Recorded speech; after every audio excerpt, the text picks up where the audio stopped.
Well, you only live one time. That's a very trite and cliche, but it's true, nevertheless. And when you're sitting there thinking about the final days and months and years of your life, you wonder about what have I done with my life? And the fact is, the world needs fixing, and you know that. And you know that there's a lot of things that need fixing. And have I left any footprints in the sand?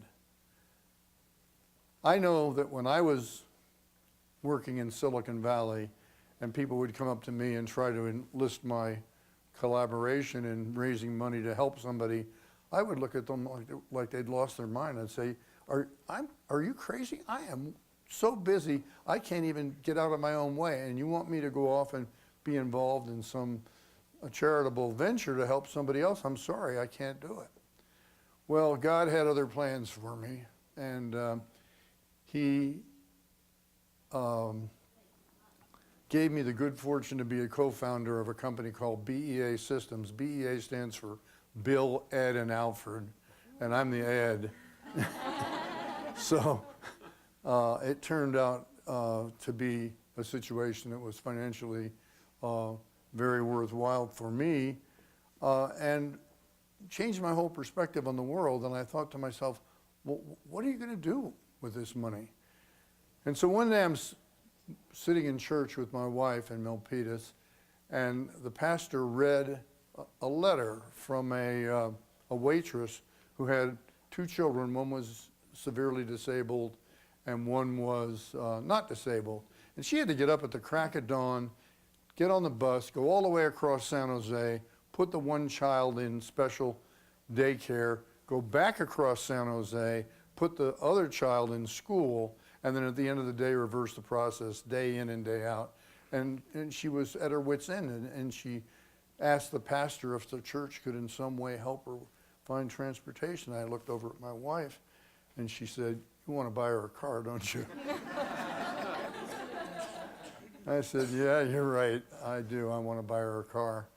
So I went to the pastor, and all this was done anonymously, and said, "Look, I'd like to buy this waitress a car, but I don't want her to know anything about who it came from or anything about it."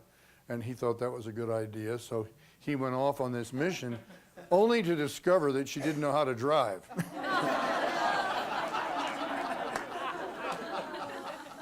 So he volunteered to teach her how to drive, and she did learn how to drive.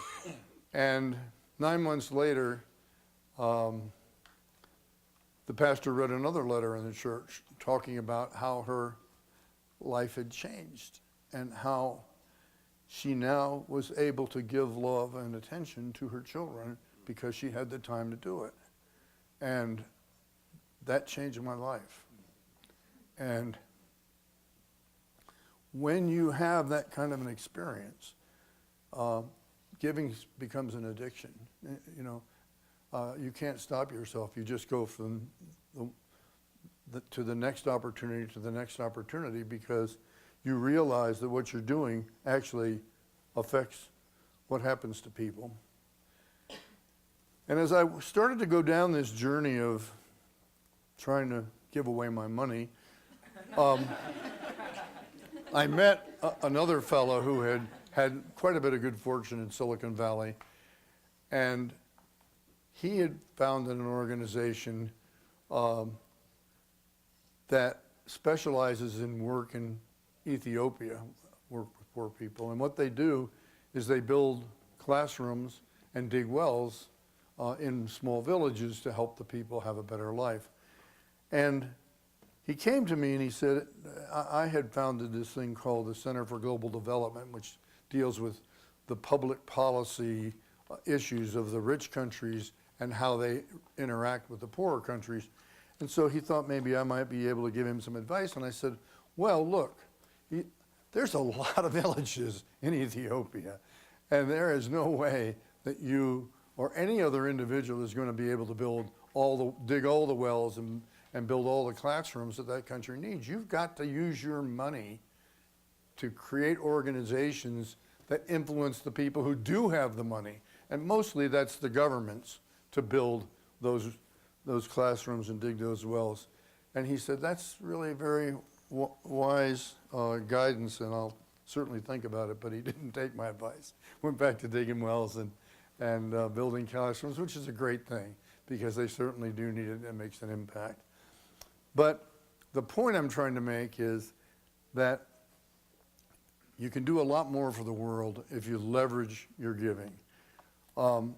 In the year 2000, right around the year 2002, it became obvious that there were multiple public health crises affecting the world.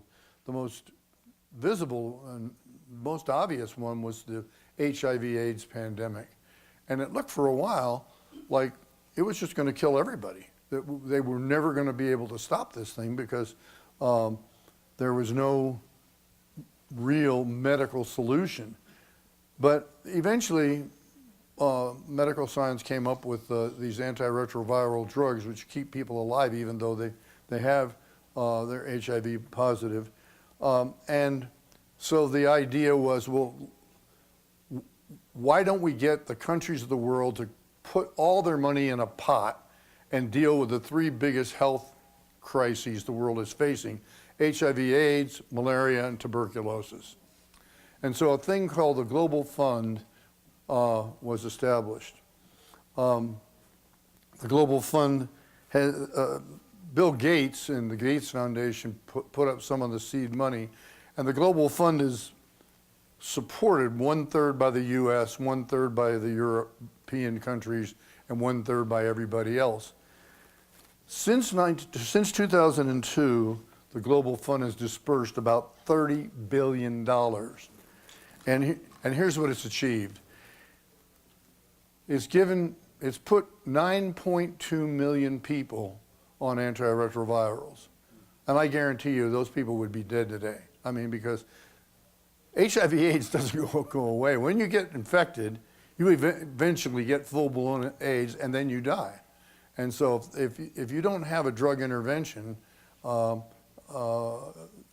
got a death sentence. And so the Global Fund has allowed 9.2 million people to live that would not have lived. 15 million people have been cured of tuberculosis.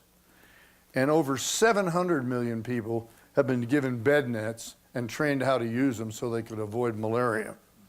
So, but when you're spending that kind of money, and when the United States, as one of the partners on an annual basis, is spending multi-billion dollars to support the Global Fund, you have a lot of people aren't so sure that's a great idea. And so in order to make sure that the leverage the Global Fund and the countries of the world coming together had created was sustained, we created an organization called Friends of the Global Fight. It was 12 people. It's still 12 people, and it's been around for almost 10 years. And what Friends' sole job was to make sure that members of Congress understood the issues, understood why supporting the Global Fund was important, and they have been eminently successful, and the Global Fund is, without the benefit of the support of the United States, the Global Fund wouldn't exist. And so we as Americans can be very proud of that. And this idea of leveraging our giving resources is just very dramatic and very effective idea.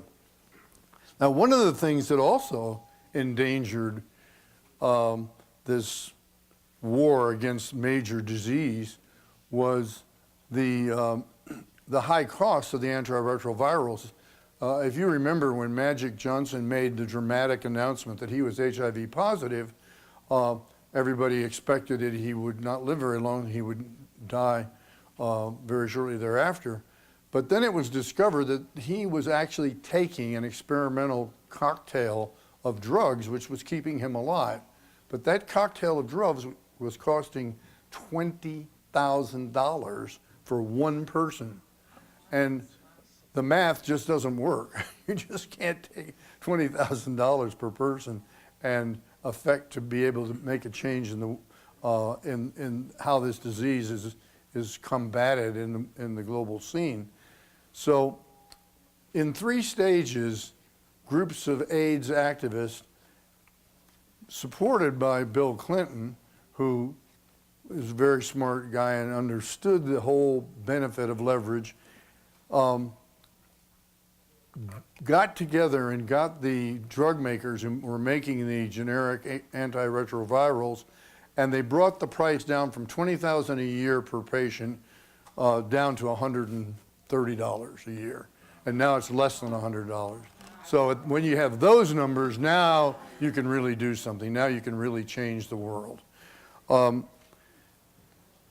And this has been a bipartisan thing. George Bush and his wife Laura, George, when George Bush campaigned for president, he'd never even been out of the United States, and he became one of the most vocal advocates for helping people who could not help themselves. And he formed this thing called PEPFAR, the President's Emergency Plan for AIDS Relief. And he was the first president ever to mention the word AIDS in a State of the Union address. It was a stunning thing because it was a kind of unmentionable word because it was associated with social behavior that a lot of people didn't approve of. But the fact is that President Bush and his wife Laura didn't care, and the fellow they appointed ultimately to run the President's Emergency Plan, Mark Dybul, is now the head of the Global Fund. So the leverage that was brought to bear by the money spent to convince the governments who had the money to work was just dramatically effective. I'll just give you one more example of how leverage can and should work. Autism is a terrible thing. When parents find they have an autistic child, their whole life just collapses before their eyes, and because there's no pill you can take to cure autism, and there's no real treatment that is effective on a sustainable basis. We have an autistic child, and at the time that he was diagnosed, the medical profession believed that the incidence of autism in children in births was 1 in 20,000. Well, they missed it by quite a bit, because the fact is today the incidence is 1 in 63 births. 1 in every 63 children that's born in this country will be on the autism spectrum, some more severe than others, but nevertheless on the spectrum. And boys are more affected than girls, maybe 6 times as affected, but nevertheless, it's true. The one treatment that people have come up with to combat it is a treatment called ABA, Applied Behavioral Analysis. The trouble with ABA is that it takes hours and hours and hours of one-on-one involvement by a therapist and the child, and every day of the week. Well, just do the math. Just do the math for the Lake Tahoe area. Take 63 and divide it into the number of people in Lake Tahoe, and every third person in this room would have to be an ABA therapist doing nothing every day with their life except counseling kids with autism. And it's just not possible. So what do we need? We need some leverage, and we need people to spend money to take advantage of that leverage. And the British have come up with a very interesting thing. They have discovered that they could put together treatment programs for depression and anxiety that could be delivered over the World Wide Web. We'll stop for a minute and think about it.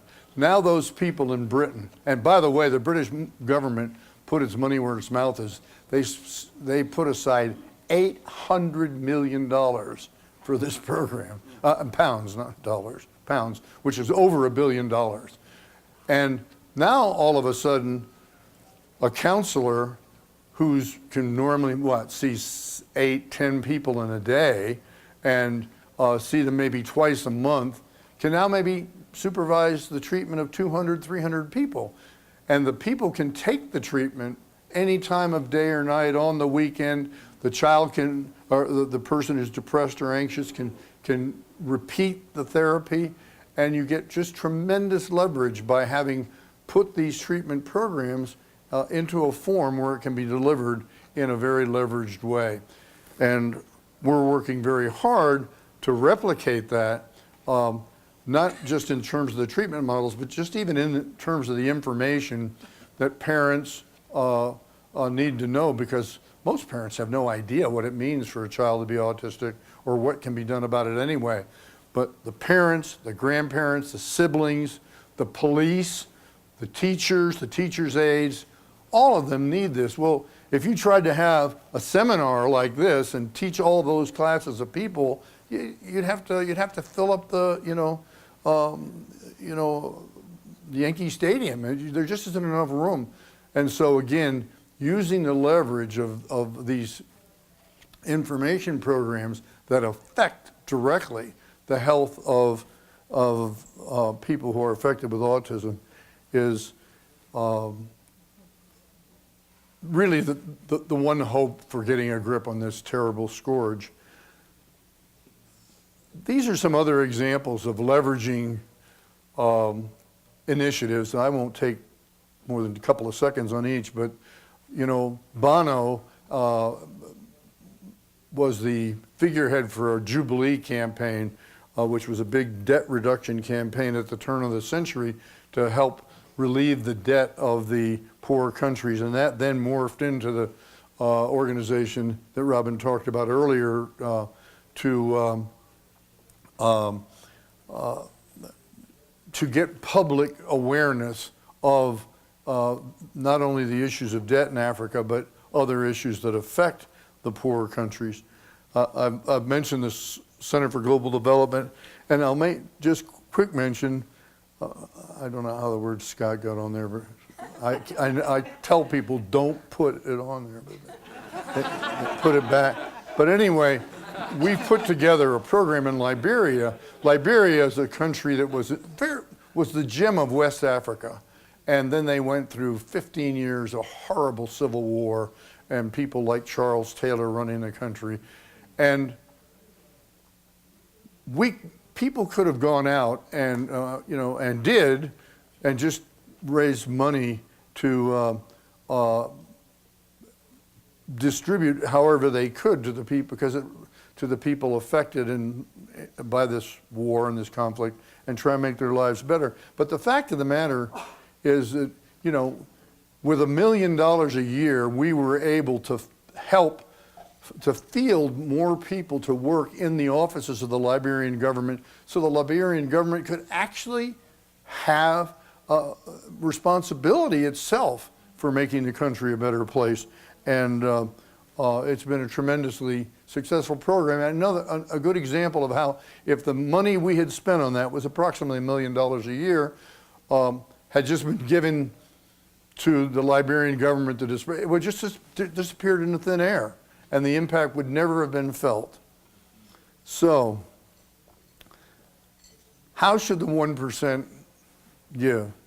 Well, the 1% should use leverage to do something big, and if you're in the 1%,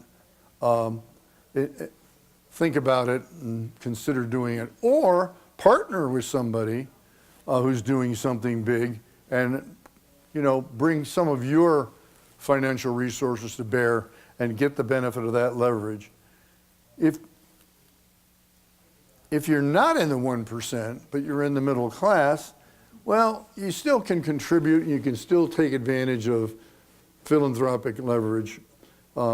Study the issues that are out there that people are trying to address. Pick something that you think touches your heart, and then volunteer your time or make a modest financial contribution to one of those activities. And my message to you is, find one of those that leverages what it does, as opposed to just giving out individual pieces of charity, which which are soon forgotten. So, the world needs you.